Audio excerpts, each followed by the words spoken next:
Welcome back, everybody, for another deep dive, this time into RNA sequencing. RNA sequencing, yeah. We've got some fascinating new articles from the RNA-Seq blog. I'm so excited to dig in. Yeah, always lots of cutting edge, but there really is like a new language, isn't it? It is like a new language. It's almost like we've got this code to life, and now we've finally got the tools to crack it. Yeah, we're finally able to understand the language of our genes, which ones are active. Right. And which is huge because that tells us so much about what's happening inside a cell at any given moment. And from what I've seen, we're not just talking about incremental progress here. This is a whole new level. Oh, absolutely. I mean, the accuracy, the applications, the scale, it's all exploding right now. Yeah, okay, so let's break it down. We've got three big areas to cover today: improved accuracy, novel applications, and this massive leap in scalability. Okay, sounds good.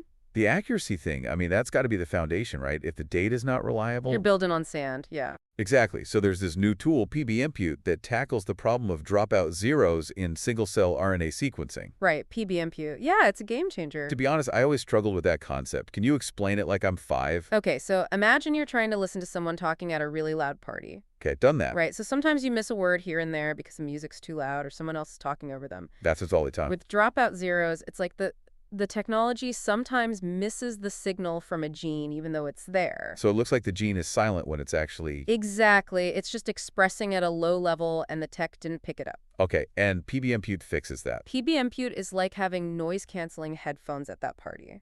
Suddenly you can hear everything clearly. Oh, I like that analogy. It filters out the noise, the false zeros, and gives you a much more accurate picture of what genes are actually doing. Which is obviously crucial if you're trying to... Make any kind of meaningful conclusions. Yeah, I mean, think about personalized medicine. Right, if you're basing treatment decisions on faulty data. It's a disaster waiting to happen.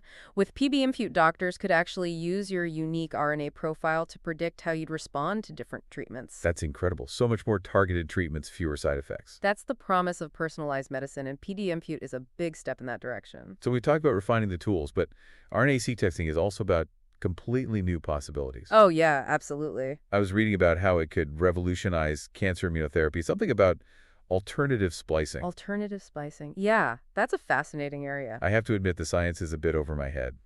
Can you break it down for us? Okay, so imagine you have a basic recipe for a cake, right?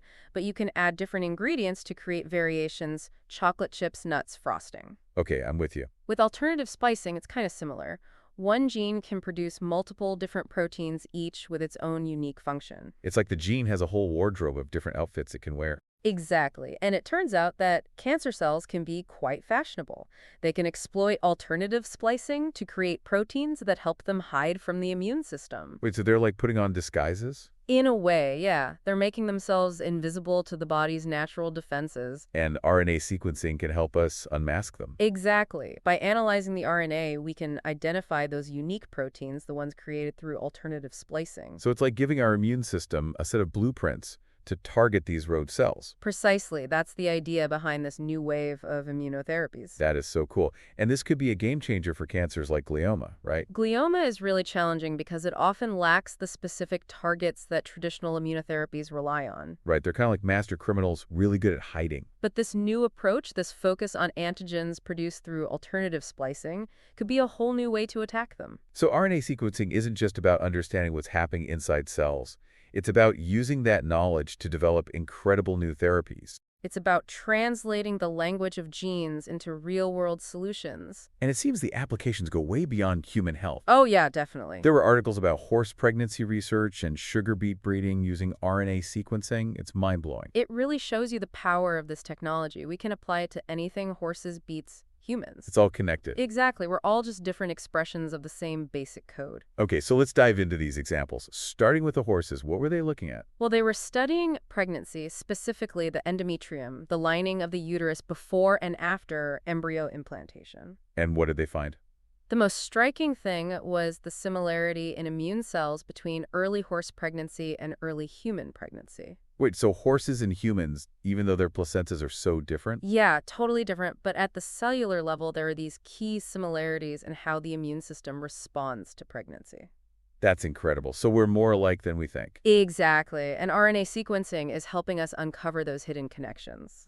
Okay, and what about the sugar beets? Why are we sequencing their RNA? Well, sugar beets are a major source of sugar globally, and obviously farmers want to improve their yield and sugar content. Makes sense. So they're using RNA sequencing to figure out how to grow sweeter beets? In a way, yeah. This study combined RNA sequencing with something called genome-wide association studies to pinpoint the genes linked to those desirable traits. Okay, can you explain that a little bit? What's a genome-wide association study? Imagine you have a group of people, some with blue eyes and some with brown eyes. A genome-wide association study looks for variations in their DNA that are statistically associated with having blue eyes. So you're basically looking for the genetic markers that correlate with a specific trait. Exactly. And in the case of sugar beets, they were looking for the markers associated with higher sugar content or yield.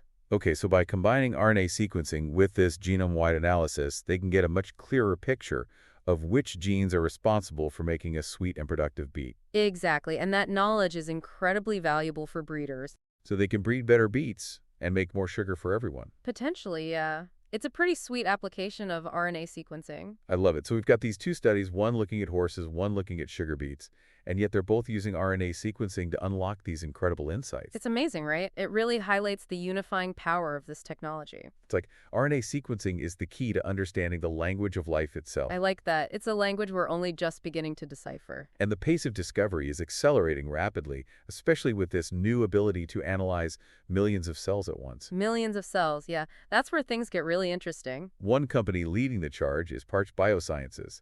They just launched this EverCode WT pentakit that can analyze a mind-blowing 5 million cells in a single run. 5 million cells. It's a game changer. I mean, think about the possibilities for drug discovery. It's like having a microscope that can see an entire forest at once. Exactly. You can analyze complex tissues, identify rare cell types, understand the heterogeneity of a tumor. It's incredible. I'm getting goosebumps just thinking about it. We've gone from looking at individual cells to analyzing millions at once. It's a whole new era of biological research. But with great power comes great responsibility, right? Absolutely. We need to think carefully about the ethical implications of this technology, data privacy, access equity. It's a big conversation. A conversation we'll be having in the next part of our deep dive. Stay tuned. So we were just talking about how we can now analyze millions of cells at once. Yeah, it's incredible. 5 million cells in a single run with that EverCode kit. It's I mean, just imagine what that means for drug discovery. Right. We were getting to that before the break. So how could this massive increase in scale actually change how we discover drugs? Okay, so let's take cancer, for example. Okay. We know that a tumor isn't just a lump of identical cells, right? It's a complex ecosystem with lots of different cell types, some more aggressive than others. Right. Some are like the masterminds and some are just the foot soldier. Exactly. And by analyzing millions of cells from a tumor sample, we can really start to map out that ecosystem. So it's like creating a detailed census of the tumor. Yeah, exactly. We can identify all the different cell types, see how many of each there are, figure out how they're interacting. And that could help us develop more targeted therapies, right? Absolutely. We could identify the specific cells driving on the tumor's growth or the ones that are resistant to treatment and then design drugs that go after those cells specifically. So instead of just carpet bombing the tumor with chemo, We can use a much more precise approach, kind of like weeding a garden. I like that analogy. So you're targeting the specific weeds, leaving the healthy plants alone. Exactly. And that means potentially more effective treatment with fewer side effects. That's huge. And this technology isn't just limited to cancer, is it? No, not at all. I mean, think about the immune system. For example, we could analyze every single immune cell in a patient's blood. Wow. See how they're responding to a virus or a vaccine. That would give us a whole new understanding of how the immune system works. Exactly. And we could apply this to other areas too, like development and aging. Okay, Well, imagine analyzing millions of cells from different tissues and time points. We could create these incredibly detailed atlases of how cells change and interact over an organism's lifespan. it's like watching a time-lapse movie of life at the cellular level. Exactly. We could see how gene expression changes from birth to old age. And that could lead to new ways to slow down aging or prevent age-related diseases? Potentially, yeah. It's an incredibly exciting area of research. It is exciting, but it also makes you think about the ethical side of things. Oh, absolutely. I mean, we're talking about huge amounts of very sensitive data. How do we make sure that information is protected? That's a crucial question. We need clear guidelines for data privacy and security. And what about access? I mean, RNA sequencing is still pretty expensive. How do we ensure that everyone benefits from this technology, not just the wealthy?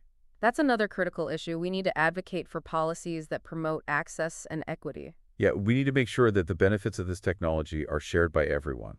Exactly. It's a big challenge, but the potential rewards are so great that we have to figure it out. Well said. We'll continue this conversation about the ethics of RNA sequencing in the final part of our deep dive.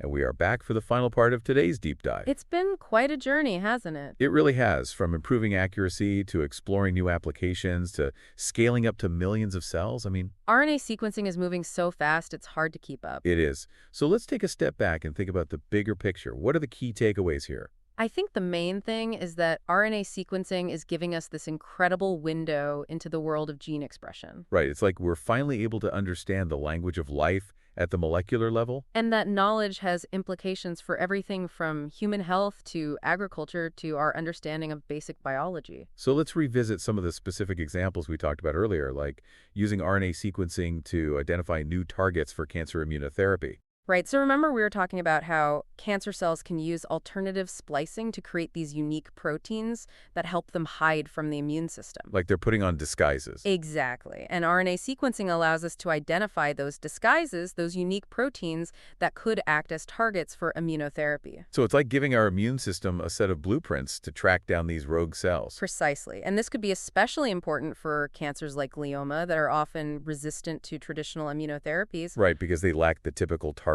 that those therapies go after. Exactly. But by focusing on these alternative splicing-derived proteins, we might be able to develop new therapies that can actually target these aggressive tumors. It's pretty amazing to think about. And we also talked about how RNA sequencing is being used to improve sugar beet breeding. Yeah, trying to make those beets sweeter and more productive. Exactly, which could have a big impact on global sugar production. And then there was that fascinating research on horse pregnancy. Right, the one that showed those surprising similarities between horses and humans, despite their vastly different placentas. It just goes to show that there's still so much we don't know about biology. But RNA sequencing is helping us uncover those mysteries at an incredible pace. We've come so far in such a short time. It's really remarkable. From sequencing the first human genome to analyzing millions of cells at once, That's a whole new era of biological research. it really is. And as the technology continues to advance, I can only imagine what we'll discover next. It's an exciting time to be in this field, that's for sure. It certainly is. Well, that wraps up our deep dive into the world of RNA sequencing. Thanks for joining us.